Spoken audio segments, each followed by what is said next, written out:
Paris Fashion Week isn't just about beautiful clothes. It can also be deeply political. For this year's ready-to-wear shows for autumn-winter 2017-2018, the French capital is embracing multiculturalism and feminism. At the Palais de Chaillot, Haider Ackermann opens his show with 3 black models, striding down the catwalk to the sound of Nina Simone. It was pared down, marvellous, with those golden lines. He's always got such wonderful details, all those little jackets. There was something historical there. It was extremely delicate. It's great to see. This year, Paris can boast a new record. 34 of the 82 designers presenting their work are women. At Dior, Maria Grazia Chiuri opens her show with the famously androgynous model Ruth Bell. She actually wants to talk to me and have my opinion, so it actually feels like I'm working with her and not for her, which is great. In this collection full of block colours, Maria Grazia Chiuri reinvents a classic Dior trope, whereby blue is the new black. The blue is very close also with the idea of a uniform, and denim is the best uniform. So I decided to mix this element between heritage and contemporary way for create something that you hope that like the new generation. Blue appears in both the more classic looks and in sportswear, a colour typically associated with work, adapted for play. I thought it was beautiful. And you know, I'm a girl from New York, and a girl from New York loves blue, and a girl from New York loves jeans, and all the way they did the different styles of jeans and the jumpers and the jumpsuits, I was kind of in heaven. Among the models, a rising star. She's just 15 years old and is a Boston native. When Imari Karanja isn't drawing, she's learning Chinese. This is her first Paris Fashion Week.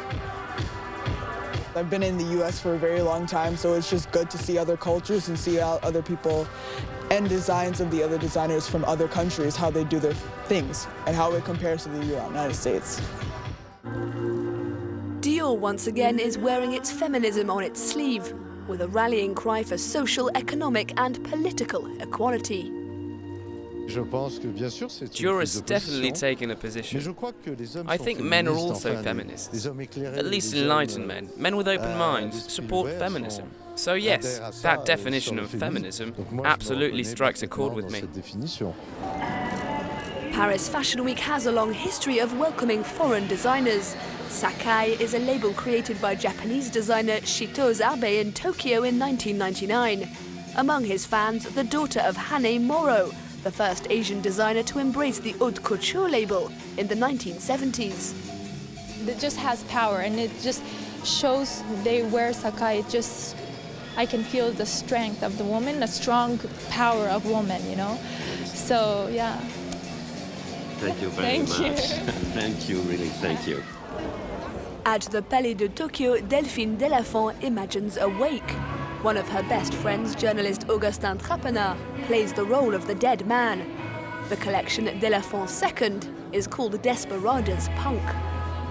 We're a team of women, all of the same generation. We're modern activists and we like to show that in our work. So yes, we offer up visions of strong women. They're women who resemble us. At Paris's Academy of Fine Art, Julie de Libran, artistic director at Sonia Rykiel, is inspired by artist Niki de Saint-Phal. All 3 women advocating nothing short of a feminist revolution.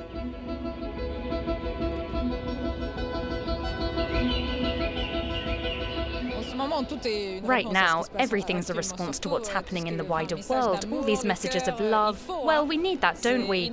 If not, well, the times we're living through can get a bit too hard to deal with. For his second collection at the helm of the House of Saint Laurent, Anthony Vaccarello has once again opted for disorder over elegance, as far as the setting is concerned. At first, the clothes look like luxury daywear, but as the daughter of film director Ridley Scott explains, there's a little more to it than that. I thought that the line work was really attractive, you know. I thought it was incredible. When he did the sequins on the corners of the dress, you know what I'm talking about? The short dresses, those all followed the line because it went from vertical to horizontal, you know? And then you see the surrounding too and the scaffolding, and it all has very geometrical lines. Meanwhile, in the Great Hall of the Grand Palais, Karl Lagerfeld at Chanel is putting on an eye-watering spectacle. The catwalk takes the models around the base of a giant rocket. The palette is iridescent and the cuts futuristic.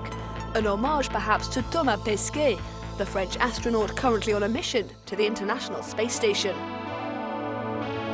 Going in the air was in the air. But it's a fantasy about the air for the Earth. I think it's very down to earth at the same time.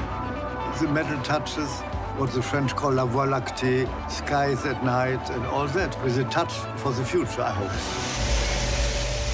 In Paris, the designers have spoken. At its best, fashion is about activism. It's about bringing people, countries, and sometimes even different planets together.